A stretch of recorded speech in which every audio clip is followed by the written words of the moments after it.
Muy buenos días para todos, cordial saludo, gracias por unirse en esta mañana, por conectarse a través de la tecnología y tomar unos minutos para meditar en la palabra de Dios. Un saludo para todos los que nos acompañan, mil y mil gracias por su maravillosa compañía. Permitamos un minutito y oramos para abrir la palabra de nuestro Dios.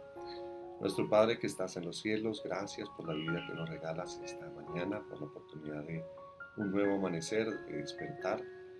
Querido Padre, nos colocamos en tus manos para que al meditar en tu palabra tú puedas enseñarnos, puedas hablarnos, que tú, oh Dios, guíes nuestros pensamientos y nos des de tu inmenso amor, de tu sabiduría.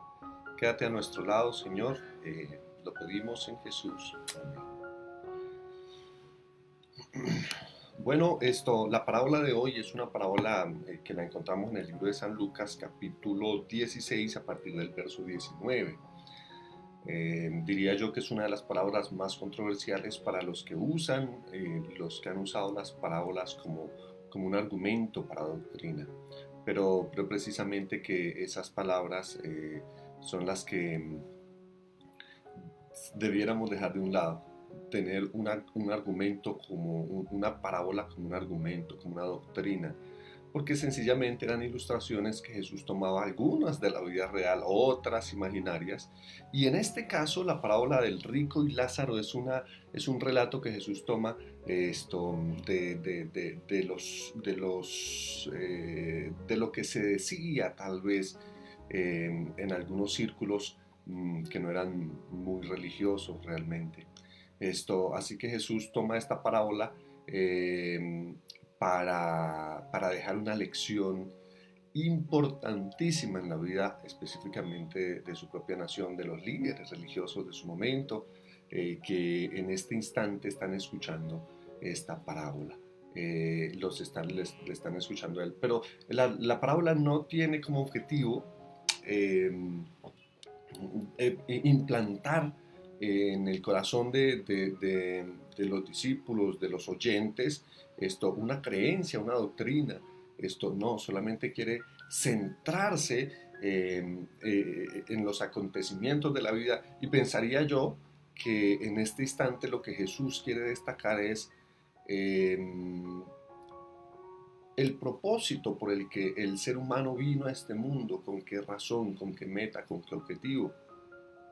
Y esta parábola destaca enfáticamente para qué Dios nos dio el privilegio de venir a esta tierra, a vivir en esta tierra, para qué el Señor nos regala la oportunidad de tener años en esta tierra, meses. Bueno, el caso de meses me refiero en el tema de los niños no entremos ahora, pero digamos pocos años o muchos años que el Señor nos regala. ¿Para qué nos dio ese privilegio de vivir en esta tierra? Bueno, y creo que la parábola nos ayuda a responder, y ese es como el foco, no realmente alimentar algún concepto que a lo largo de la Biblia no se destaca. Lucas 16, verso 19 dice: había un hombre rico que se vestía de púrpura y de lino fino y hacía cada día banquete con esplendidez. Había también un mendigo llamado Lázaro que estaba echado a la puerta de aquel lleno de llagas y ansiaba saciarse de las migajas que caían de la mesa del rico, y aun los perros venían y le lamían las llagas. Aconteció que murió el mendigo y fue llevado por los ángeles al seno de Abraham, y murió también el rico y fue sepultado.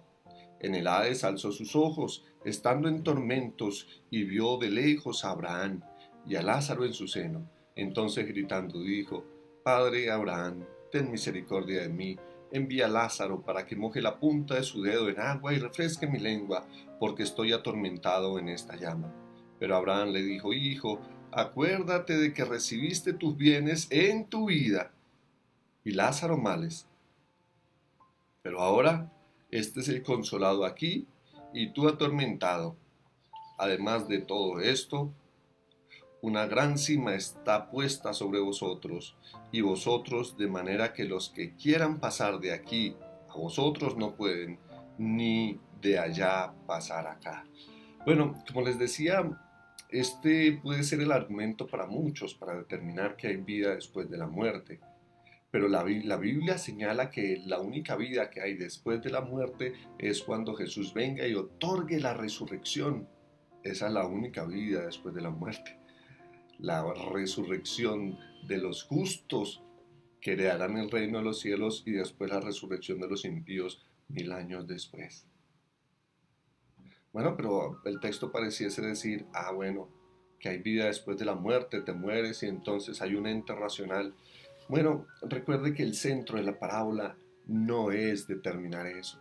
Jesús está usando una ilustración sencillamente para dar un mensaje contundente mientras tú y yo estamos en vida. Sí, el centro de la parábola es el privilegio de la vida que tú y yo tenemos hoy en el presente. Es hoy cuando se decide precisamente nuestro destino. Es hoy mientras podemos tomar decisiones en que se decide el mañana.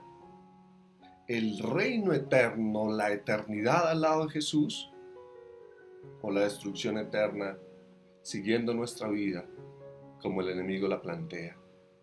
Sí. Entonces es en esta vida donde se decide efectivamente nuestro destino. La gracia que Dios ofrece a cada corazón es ahora mientras estamos en vida. Por eso les preguntaba inicialmente, por eso conversábamos y les preguntaba, ¿a qué vinimos a este mundo?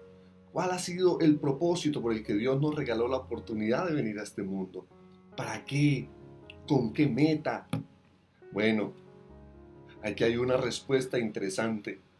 El Señor nos ha traído a este mundo, nos ha ofrecido gracia para que nosotros determinemos, aceptemos su gracia y de esa manera se podrá determinar nuestro futuro. Es estando en vida, es mientras podemos tomar decisiones, sí, porque la Biblia es muy clara a través de Salomón en mencionar que los vivos saben que han de morir, pero los muertos no saben nada. En otras palabras, después de la muerte no se puede tomar ninguna decisión. La decisión se toma hoy. Después de la muerte no hay un ente racional, no existe. El concepto de Génesis 2:7 acerca de la vida determinan precisamente que el hombre es racional, puede pensar, decidir y hacer mientras tiene el privilegio de la vida. La Biblia señala que formó Dios al hombre del polvo de la tierra y por su bondad y misericordia sopló en su nariz aliento de vida, y la unión de ese cuerpo más ese aliento trajo al hombre a la existencia. Eclesiastés declara que es el proceso inverso a la vida, lo que digamos que la muerte es el proceso inverso a la vida. Sí.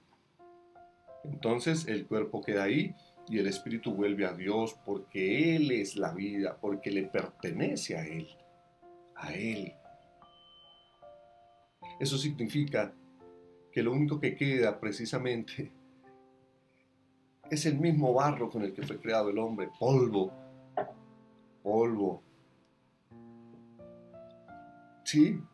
Y si el espíritu vuelve a Dios, que es de su pertenencia, porque Él nos regala el privilegio de vivir cada día, entonces es imposible determinar que hay un ente racional después de la muerte.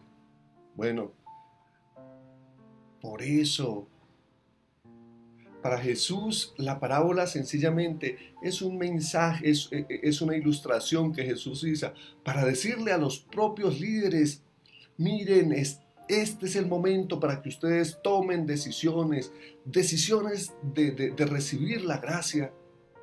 Son oportunidades que el Señor te ofrece para que tú decidas buscarle.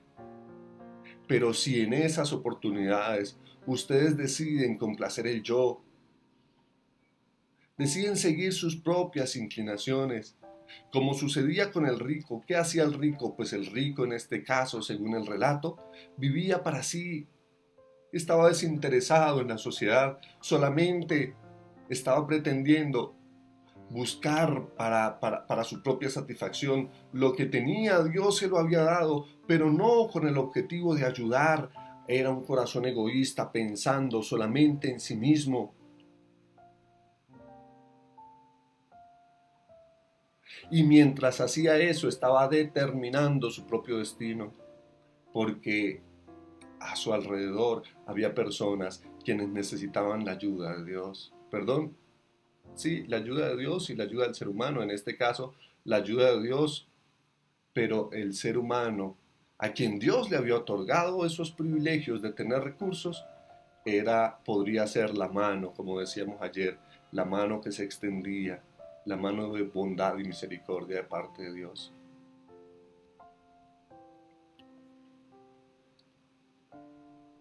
¿Dónde es mientras se decide nuestro destino estando en vida? Es en esta tierra. No hay ningún tiempo más allá complementario. No existe. Esta parábola determina que, según este mundo, quienes han sido pobres en este mundo serán ricos en el reino de los cielos. Sí, para muchos ser cristiano es una muestra de pobreza, de incapacidad mental, de un refugio en medio de la pobreza. Ese es el concepto que muchos tienen. Son las palabras que muchos usan para determinar que la religión es el opio del pueblo, que no tiene lógica ser cristiano, que es la manera de esconderse de su propia pobreza. Pero aquellos, describe la Biblia, los pobres heredarán el reino de los cielos. Sí, el contexto es pobres en espíritu. Aquellos que creen, aquellos que consideran que no son tal vez mucho para la sociedad, pero recuerda que Jesús dijo que a lo vil de este mundo escogió Dios para avergonzar a los sabios. Dios nos ha escogido a nosotros.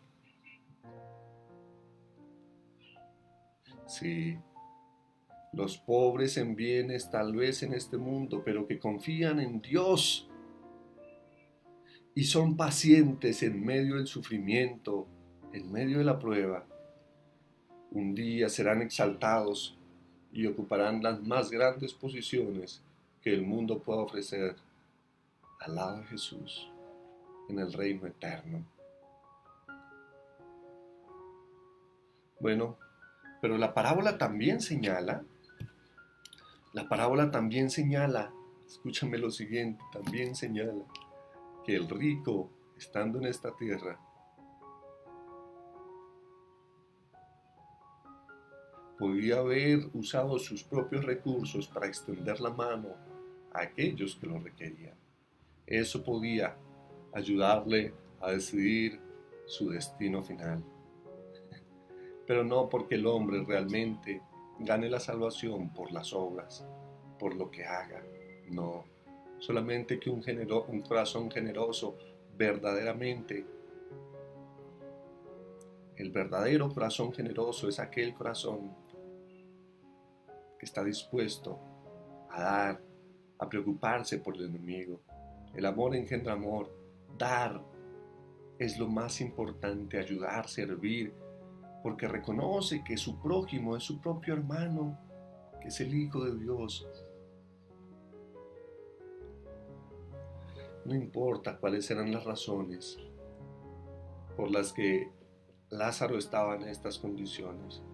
Lo que sí era cierto es que el rico no dejaba o tenía sencillamente como resultado de las bendiciones también que Dios le había otorgado. Pero su corazón fue egoísta. Bueno, permítame hacer lectura de unos textos.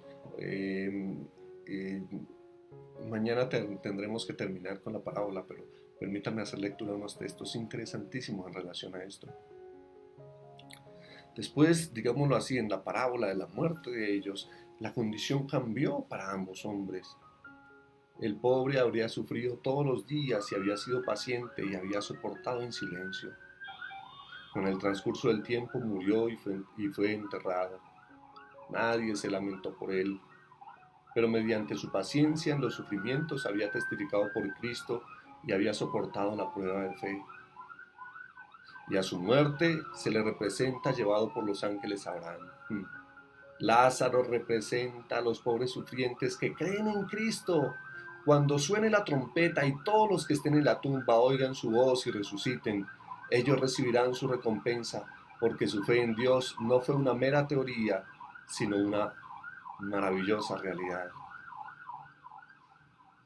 En la parábola, Cristo estaba haciendo frente a un público en su propio terreno. La doctrina de un estado de existencia consciente entre la muerte y la resurrección era sostenida por muchos que estaban escuchando la palabra de Cristo en ese momento.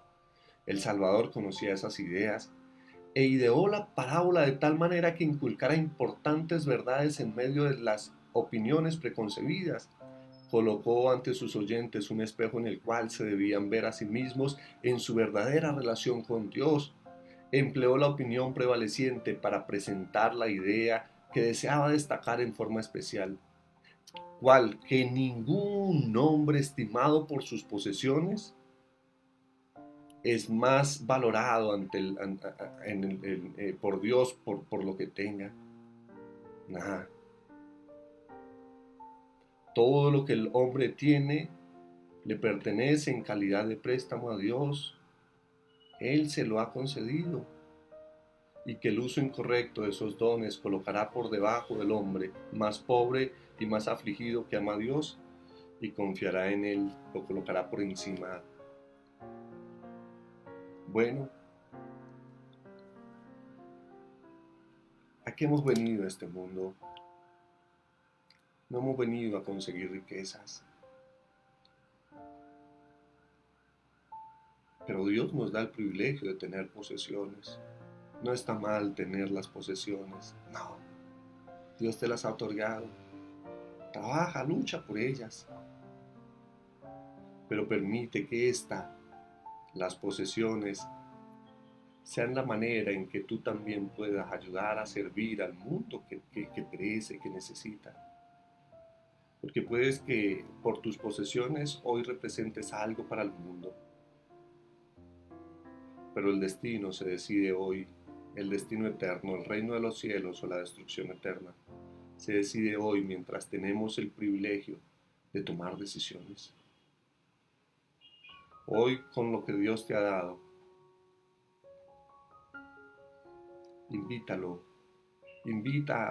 que Dios te invita a tomar parte de esos recursos y servir su causa, su obra, ayudar al necesitado, extender una mano amiga a quien lo necesita. Hay un mundo que perece sin Dios. Hay un mensaje por proclamar y hay un sinnúmero de hombres en este mundo que necesitan de las bendiciones que nosotros mismos hemos recibido. Recuerden, no hay una oportunidad de gracia más allá después de la muerte. Es ahora. Hoy es el día. Hoy es el momento. Nuestro Padre que estás en los cielos, ayúdanos a decidir seguirte, a decidir por ti. Ayúdanos a entregarte nuestro corazón. Ayúdanos a amarte. Ayúdanos, Señor, hoy a ser tus manos extendidas para un mundo que perece. Te rogamos, Señor, tú nos regales, nos des, nos otorgues bendiciones para que podamos, Señor, compartirla con el mundo que la necesita, con cada alma tuya, Señor, que perece, que sufre, que llora, con cada alma tuya que necesita de ti, Padre de amor. Oh Dios, quédate a nuestro lado, guárdanos durante este día, Señor, úsanos y permítenos contar con tu compañía en cada decisión que tomemos. Lo pedimos todo en el nombre de Jesús. Amén.